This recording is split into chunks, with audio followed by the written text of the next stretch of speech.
என்னைக்கு இருந்தாலும் காட்டுக்குள்ள இருந்தா சாவத்தானே போற நீ, ஏன் நாட்டுக்குள்ள வந்தா என்ன அப்படின்னு பின்னாடிதான் டாக்டர் இந்த பிரபஞ்சத்துல கடவுளே வந்து சொன்னாலும் ஒத்துக்க மாட்டேன்.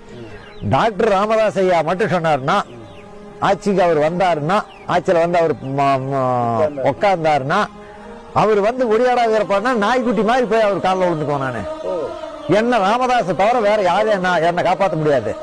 ராமதாஸுக்கு அப்படி அவருக்கு தொடர்பு, டாக்டருக்கும் அவருக்கு தொடர்பு இருந்தது அப்போ இல்ல.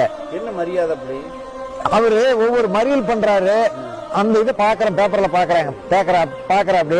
அதுக்கு மேல ஜனங்க இங்க அந்த பாட்டாளி மக்கள் கட்சி அல்ல, சங்கமா இருந்துச்சு, வன்னியர் சங்கமா இருந்துச்சு. மற்றபடி ஆனா இவரு சொல்லுவாரு, பிரபஞ்சத்துல யாரு வந்தாலும் என்ன காப்பாற்ற முடியாது.